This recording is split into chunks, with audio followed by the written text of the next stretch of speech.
ভাই, আল্লাহ বলেন সূরা হজের অধ্যায় 22 আয়াত নম্বর 37, রক্ত মাংস আল্লাহ সুবহানাহু ওয়া তাআলার কাছে যায় না, রক্ত মাংস তার প্রয়োজন নেই, আপনার সৎকর্ম তাকওয়া তার কাছে পৌঁছে।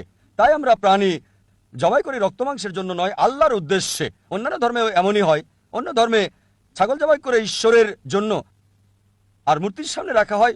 হয়তো কেউ এগুলো খাবে, ধর্মগুরু বা অন্য কেউ, কিন্তু এটাকে রেখে আসেন মূর্তির সামনে ঈশ্বরের জন্য। কোরআন বলছে সূরা আনাম অধ্যায় 6 আয়াত নম্বর 14, আল্লাহ সুবহানাহু ওয়া তাআলা তিনি সবাইকে খাওয়ান, তার খাবারের প্রয়োজন নাই। তাই যখন আমরা প্রাণী জবাই করি, মনে করি না যে রক্ত মাংস আল্লাহর কাছে যায়। এটার কারণ নবী ইব্রাহিম আলাইহিস সালামের ঘটনা স্মরণ করা। যখন সর্বশক্তিমান ঈশ্বর নবী ইব্রাহিম আলাইহিস সালামকে বললেন যে ঈশ্বরের পর পৃথিবীতে সবচেয়ে তোমার প্রিয় জিনিস কি, তিনি বললেন আমার সন্তান। সর্বশক্তিমান ঈশ্বর তখন বললেন যে সবচেয়ে প্রিয় জিনিসটা তুমি কি আমাকে উৎসর্গ করতে পারবে? আর নবী ইব্রাহিম আলাইহিস সালাম এই নির্দেশ শুনলেন। তখন ছেলে তিনি বললেন ইসমাইল আলাইহিস সালাম যে বাবা, আপনি চোখ বেঁধে নেন, কেননা আমাকে ভালোবাসেন, আমাকে দেখলে দায়িত্বটা পালন নাও হতে পারে যা ঈশ্বর চান। এইভাবে এই ঘটনা চলে আসছে।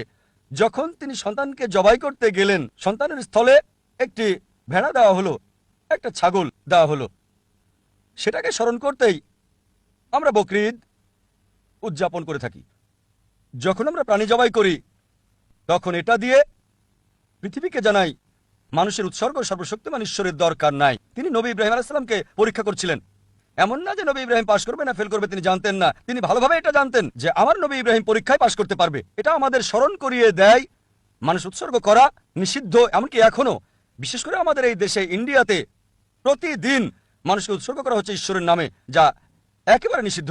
এখানে আমাদের স্মরণ করাচ্ছে সর্বশক্তিমান ঈশ্বরের মানুষ উৎসর্গ প্রয়োজন নেই।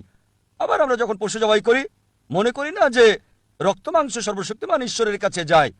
পশু জবাইয়ের যে মাংস, সেই মাংসের 1/3 দিতে হয় গরিব লোকদের, আরেক অংশ আত্মীয় স্বজনকে দিতে হয়। নিজে বড়জোর 1/3 রাখতে পারেন।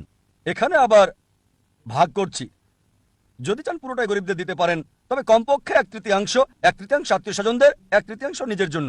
এভাবে গরিবদের সাহায্য করা হচ্ছে, গরিবদের খাওয়ানো হচ্ছে। আমাদের এটাও স্মরণ করাচ্ছে যে মানুষ উৎসর্গ নিষিদ্ধ। আর সর্বশক্তিমান ঈশ্বরের কোনো প্রাণীর রক্ত মাংসের প্রয়োজন নেই। একই সাথে আমরা গরিবদের সাহায্য করছি, খাবার দিচ্ছি এবং ভ্রাতৃত্ব বৃদ্ধি করছি।